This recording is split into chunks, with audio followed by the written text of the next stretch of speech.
श्री कृष्ण, जिन्हें पूर्ण अवतार कहा जाता है, आज बात करते हैं उनकी दिव्य त्रिभंग स्वरूप के विषय में। हम देखते हैं मंदिरों में श्री कृष्ण के किशोर स्वरूप, श्री राधा वल्लभ स्वरूप, जिसमें वे त्रिभंग मुद्रा में सुशोभित हैं। त्रिभंग मुद्रा अर्थात 3 स्थान पर तिरछापन, गर्दन, कमर और पवित्र चरणों के तिरछेपन को त्रिभंग स्वरूप कहा जाता है।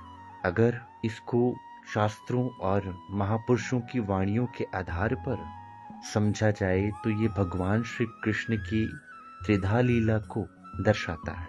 हिंदू धर्म का एक ग्रंथ है बृहत सदाशिव संहिता, जिसके अंदर भगवान श्री कृष्ण के द्वारा की गई तीनों लीलाओं का वर्णन है कि भगवान श्री कृष्ण के द्वारा समय समय पर 3 लीलाएं की गई।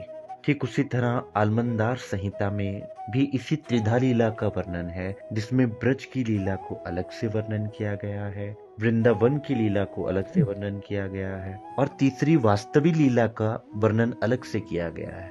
और वल्लभाचार्य जी के द्वारा प्रतिपादित एक ग्रंथ श्री त्रिविध नामावली, जिसमें वो इन्हीं 3 लीलाओं का वर्णन करते हुए भगवान श्री कृष्ण के द्वारा त्रिधा लीला किए जाने की बात की पुष्टि करते हैं कि भगवान ने श्री कृष्ण स्वरूप में ही, श्री कृष्ण नाम से ही 3 अलग अलग लीलाएं की, जिसे उनका त्रिभंग स्वरूप दर्शाता है। पहली लीला ब्रज की, जिसमें 11 साल और 52 दिन की लीला आती है। दूसरी लीला रास की, जिसमें उनकी किशोर स्वरूप की लीला है। और तीसरी लीला द्वारिकापुरी की लीला। रसिक वाणियों में बहुत सुंदर वर्णन किया गया है। श्री बिहारिन देव जी की वाणी में वर्णन आता है, कृष्ण चरित्र त्रिधा त्रिभुवन में बहु भक्ति भेद विस्तार, जहाँ जुरस तहाँ तिह वैस सुख देत सबन उद्वार। इसी का स्पष्टीकरण वे सिद्धांत के कवित सवैया में करते हुए बताते हैं, बांके बिरदन विदित बिहारी, इच्छा विग्रह धर लीला बप, सब अवतारन के अवतारी। लक्ष्मीपति ब्रजपति को दुर्लभ, उनसे कौन बड़ो अधिकारी, नित्य किशोर निरंतर विहरत, सेवत श्री हरिदास दुलारी।